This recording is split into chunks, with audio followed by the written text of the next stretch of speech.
이게 증여인지 유증인지 뭐 제3자를 위한 계약인지 뭐 횡령죄라든지 이런, 그럼 이게 부당이득이냐? 언니 혼자서 가져. 누구한테 반환할 것인가? 좋습니다. 제가 그거 받겠습니다. 안녕하세요. 푸르른 날 채널의 최동원 변호사입니다. 오늘은 부모님이 돌아가셨을 때 부모님이 입소해 있던 실버타운 보증금을 상속인 중에 누가 반환받을 수 있는지, 그것이 상속 분할의 대상인지, 그런 문제들에 대해서 한번 얘기를 나눠보겠습니다. 네, 그럼 블로그 사례 부탁드립니다. 네, 이 어머님한테 자녀가 3명이 있었어요.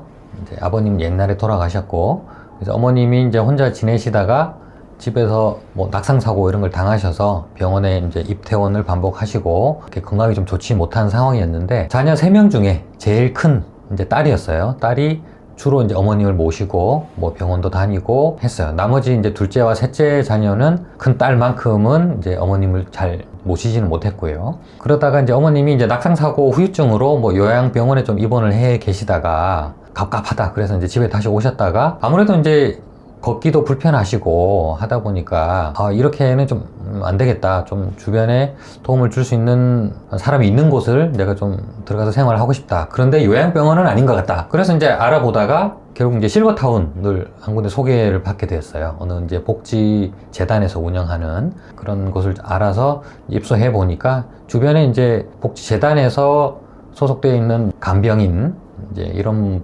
시설도 잘 되어 있는 그런 곳이었어요. 그래서 여기 괜찮다. 그래서 입소하자. 그래서 이제 결정을 했고, 어머님이 큰 딸하고 같이 실버타운 찾아가서 이제 계약을 하게 된 거죠. 그런데 이제 계약서를 봤더니 보증금이 있어요. 쉽게 말하면 이제 전세집 들어가는 거하고 똑같은 거예요. 전세 보증금 걸으라는 거죠. 전세 보증금 3억 원이다. 그런데 어머님이 살다가 중간에 뭐 퇴소하게 되면 그때 이제 보증금 반환해 주는데, 그거는 이제 어머니한테 직접 반환을 해 주는 거고, 만약에 이제 어머님이 여기 계시다가 돌아가실 경우에는 누구한테 반환할 것인가, 수취인을 지정하라, 이런 칸이 있었던 거죠.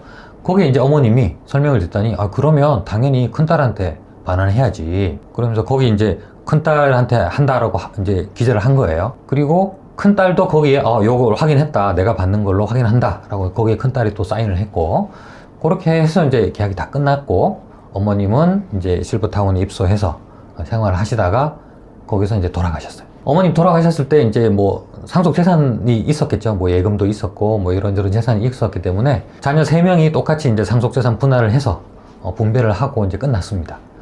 그런데 나중에 실버타운에서 연락이 온 거죠. 보증금 찾아가라. 큰딸한테 연락이 온 거죠. 그리고 큰딸이 가서 3억을 받아왔어요. 그랬더니 둘째, 셋째가 그걸 알고는 이제 화를 낸 거죠. 아니 그거 왜 언니 혼자서 가져? 그거 3분의 1씩 나눠 가져야지. 왜 혼자 가죠? 네. 이렇게 이제 따지기 시작한 거죠. 근데 사실 이제 언니 입장에서는 나눠줄 생각도 했었어요, 처음에는. 그런데 동생들이 하도 돈에 막 이렇게 눈이 뒤집혀갔다고 해야 되나요? 막 그런 식으로 나오니까 괘씸한 거예요. 아니 이제 평소에 어머님이 편찮으실 때 요양원에 모시고 뭐 병원 같이 모시고 다니고, 또 실버타운 입소할 때도 같이 모시고 가서 계약하고 전부 큰딸이 다 했거든요. 둘째, 셋째는 거의 집에 전화도 거의 하지도 않고 와보지도 않던 애들이 이 돈 앞에서 막 이렇게 얘기하니까 괘씸한 거예요. 그래서 언니가 이제 괘씸하니까 못 줘! 이렇게 된 거예요. 그리고 이제 사실 이제 이 3억 원 계약을 할 때도 어머님이 이 수취인란에 그럼 누굴 적을 것인가, 당연히 큰딸로 정하겠다 이렇게 하시면서 한 말이, 큰딸한테 이제 큰딸 네가 나를 이렇게 잘 모시고 했으니까 이거는 당연히 네가 받는 게 맞고, 그리고 내가 죽거들랑 이거 네 애들, 그러니까 자기 손주들 위해서 잘 써라, 이렇게 말씀까지 하셨다는 거죠. 물론 이제 그게 뭐 유언장으로 남아있거나 하진 않지만, 어쨌든 그런 걸 생각했을 때 큰딸 입장에서는 이게 어머님이 유지를 받든다는 측면에서도 둘째, 셋째한테 이걸 나눠줄 수는 없는 거예요. 그래서 못 준다라고 했더니 둘째, 셋째가 내놔라 이렇게 하면서 소송을 건 거예요. 부당이득 반환 소송을 걸었습니다. 일단 부당이득 반환 소송이란 용어가 생소한데요. 설명 부탁드립니다.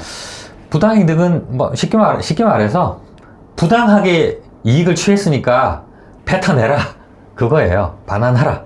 이제 그러면 부당하게 이득을 취했냐 안 취했냐 이제 그걸 따져보고, 부당하면 반환하고 부당하지 않으면 반환하지 않고, 그런 식으로 이제 소송이 진행되는 거죠. 근데 뭐 법 조문상으로는 법적 근거 없이 이득을 취하고 오히려 상대방이 손해를 봤을 때, 그런 경우는 이제 그 이득을 반환하라, 이렇게 되어 있거든요. 그럼 이게 부당이득이냐? 아무 근거 없이 부당하게 이득을 취득한 거냐. 거기에 쟁점이 되겠죠. 거기에 네. 따라서 반환 여부가 이제 결정이 되는 소송이 되겠습니다. 근데 상속에선 보통 자신의 유리분이 침해됐다고 해서 유리분 침해라고 하는 것 같은데 네. 또 부당이득 반환과는 어떤 차이가 있는 건가요? 그러게 이제 사실은 만약에 이제 이 보증금 3억 원이 어머님의 상속재산이다. 그런데 뭐 이게 언니가 다 받아갔다 그러면 유리분 반환 소송을 할 수도 있어요. 하지만 부당이득 반환 소송을 할 수도 있는 것 같거든요. 제가 보기에는. 아. 예, 안 된다 이런 건 아닌 것 같아요. 뭘 꼭 해야 된다 이런 네, 게 네. 아닌 거군요. 네, 이게 보증금 반환 받은 시점이 사실 어머님 생전에 받은 게 아니고 어머님 사후에 받았기 때문에 이걸 생전 증여로 보기도 조금 어렵고 하기 때문에 이거를 아마 그래서 유류분 반환으로 하기는 조금 어렵다고 판단을 해서 아마 부당이득 소송 쪽으로 들어온 것 같아요. 네. 예. 이제 유사한 사례가 이제 이런 경우가 있죠. 부모님이 사망했는데 부모님 통장을 가지고 사망한 사람이 부모님 통장을 가지고 자금 이체를 막 시켜버리거나 돈을 인출했다거나 하는 경우가 많잖아요. 이제 네. 그때는 부당이득 소송으로 들어가거든요. 아. 예, 그거하고 이제 비슷하다고 보시면 될 것 같아요. 일반적으로 그러면 망자가 받을 보증금을 뭐 자녀 중에 한 명이 이렇게 돌려받을 때 어떤 자녀가 가져가야 되는지 이런 상속 절차가 따로 있나요? 만약에 이제 일반 임대차 보증금이다. 네. 그러면 보증금 반환 채권 자체가 이제 상속 재산이기 때문에 그건 상속 재산이고 분할을 해야 됩니다. 상속인들 간에. 그런데 이번 경우는 약간의 특수성이 있죠. 네. 계약서에 그냥 뭐 상속인들이 나눈다 이렇게 쓴 게 아니고 누구와 받는다라고 수취인을 딱 지정을 했어요. 큰딸. 그래서 일반적인 보증금 반환 케이스하고는 좀 다른 거죠. 둘째, 셋째 자녀는 아니다, 똑같다. 이거 보증금 반환 채권이니까 이거 당연히 상속 재산이고 상속인들 3명이 나눠야 된다. 이렇게 주장을 한 것이고요. 큰딸은 아니다. 이거는 일반적인 거하고 다르니까 나만 수취인으로 지정이 됐으니까 이건 내 권리다. 상속 재산이 아니다. 이렇게 주장을 한 거죠. 상속 재산이냐 아니냐. 거기에 지금 쟁점이 갈린 거죠. 그래서 여전히 헷갈리는데요. 상속 재산인가요, 아닌가요? 그래서 법원이 판단을 했는데 1심에서는 상속 재산이다. 3분의 1씩 나눠라. 이렇게 된 거예요. 그러니까 1억 원씩 돌려줘야 되는 거죠. 그래서 언니가 항소했어요. 그랬더니 2심도 상속 재산이다. 나눠줘라. 돌려줘라. 이렇게 판단이 난 거죠. 네. 그래서 언니가 대법원까지 이제 간 거죠. 상고해서 갔는데 거기서 뒤집혔어요. 결과가. 이제 조금 이제 여기서 어려운 법리가 나오는데 간단히 말씀드리면 이제 이거는 제3자를 위한 계약으로 봐야 된다는 거예요. 제3자를 위한 계약이 뭐냐? 이제 보통은 계약은 두 사람 사이에 체결하죠. 어머님하고 실버타운. 어머님하고 실버타운이 당사자가 돼서 어머님 저 입소할래요. 그럼 실버타운 좋습니다. 보증금 얼마 내세요. 이렇게 해서 두 사람 사이에 계약이 체결되는 게 보통이죠. 그리고 뭐 전세 계약도 마찬가지고요. 네. 그런데 이제 여기에는 큰 딸이 이제 보증금 반환 받을 수 있는 수취인으로 지정이 된 거예요. 거기에 어머님이 뭐 여기 계시다가 사망하면은 보증금은 큰 딸이 수령한다. 거기에 큰 딸이 사인을 했단 말이에요. 네. 이거는 큰 딸도 이제 그 계약에서 제3자로 들어왔다는 거죠. 이제 제3자를 위한 계약에서는 수익자라고 하거든요. 네. 그러니까 어머님이 실버타운하고 계약하면서 큰 딸한테 돈 준다 이렇게 서로 합의를 했다는 거죠. 그럼 큰 딸은 좋습니다. 제가 그거 받겠습니다. 라고 동의하면 그거는 이제 수익자로서의 권리가 생기고 그거는 이제 건드릴 수 없거든요. 네. 그거는 수익자 자신의 권리인 거예요. 네. 네, 어머님의 권리가 아니고. 그렇게 봐서 이제 보증금 반환받은 거는 큰딸이 상속을 받은 게 아니라 자기 권리를 받은 걸 뿐이다. 이렇게 본 거죠. 여전히 좀 헷갈리는데요. 네. 그러면 생전에 어머님이 사실상 증여를 해주신 거 아닌가요? 예, 그렇게 볼 수도 있는데 다만 이제 생전 증여라고 보지는 않았어요. 예, 생전 증여라든가 뭐 유증이라든가 이렇게 보지는 않았고요. 어쨌든 어머님 사후에 이제 그 계약의 효력이 발생해서 이 딸이 그것을 이제 보증금을 반환받은 거기 때문에 단순 증여나 뭐 유증은 아니다 이렇게 본 거죠.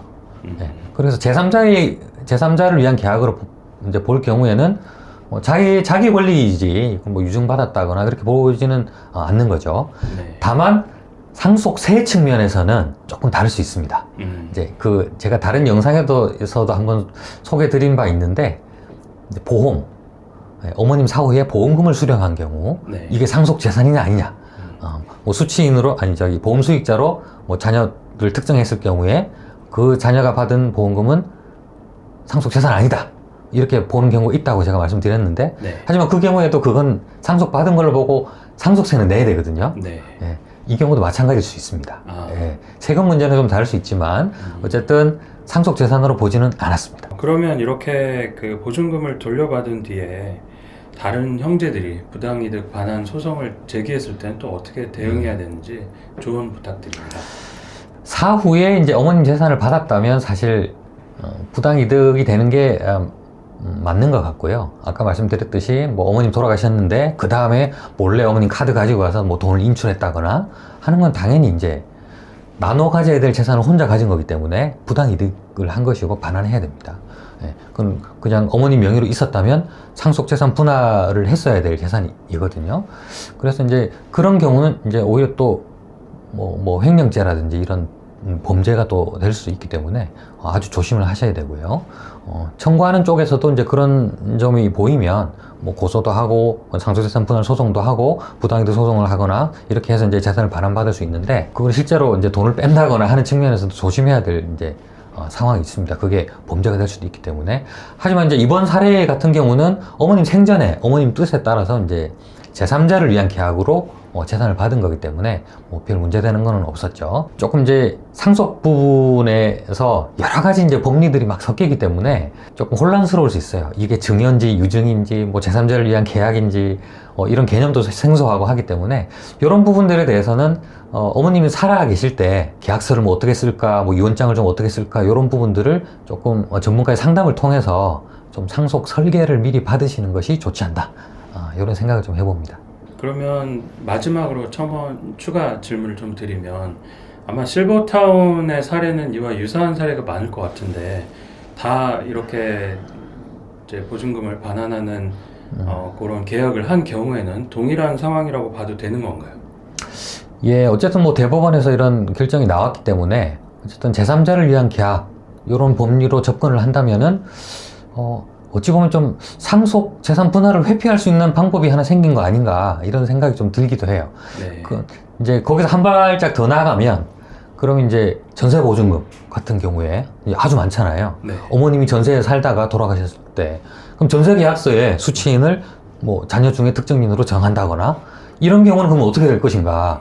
그런 문제도 지금 고민이 되거든요. 하지만 아직 대법원에서 뭐 이렇게 결정이 나온 건 없어요. 네. 하지만 한번 이제 시도해 볼 만한 그런 상황은 아닌가 이런 네. 생각은 좀 듭니다. 네, 그런 사건이 생기면 변호사님이 담당하시길 네. 기원드립니다. 오늘은 실버타운 보증금 반환 문제로 상속인들 간의 소송 문제가 생겼던 그런 사건에 대해서 한번 얘기를 나눠봤습니다. 보증금 반환과 관련해서 고민하고 계시는 분들에게 조금이나마 도움이 되셨으면 좋겠습니다. 감사합니다.